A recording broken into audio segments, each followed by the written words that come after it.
Duha ka Siphoning services na aktuhan nga naga-ula sang higko sa Pakyad Oton. LGU ginapasanyog ang solid waste management. Si Zen Kilantang nakatutok exclusive.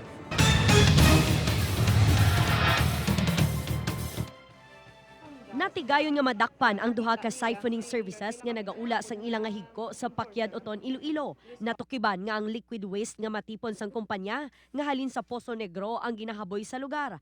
Apisar nga nagpahamtang na sang signages ang local government unit, wala untat sa gihapon ang pagbilin sang basura diri sa circumferential road.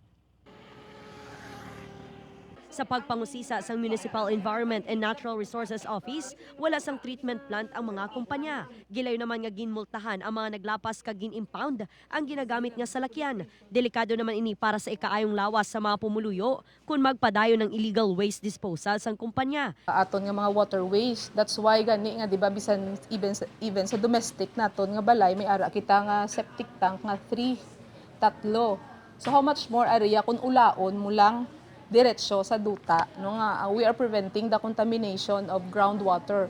Dugang pa sang Menro, napalabot na nila sa DNR Region 6 ang problema. Kag ginahulat na lang ang technical conference agud mapatawag ang mga nagbayular. We hope nga DNR also will help us kag mag-act sa may more stiff or stiff nga violation for nga penalty for these violators. Tell us also kung they are legit.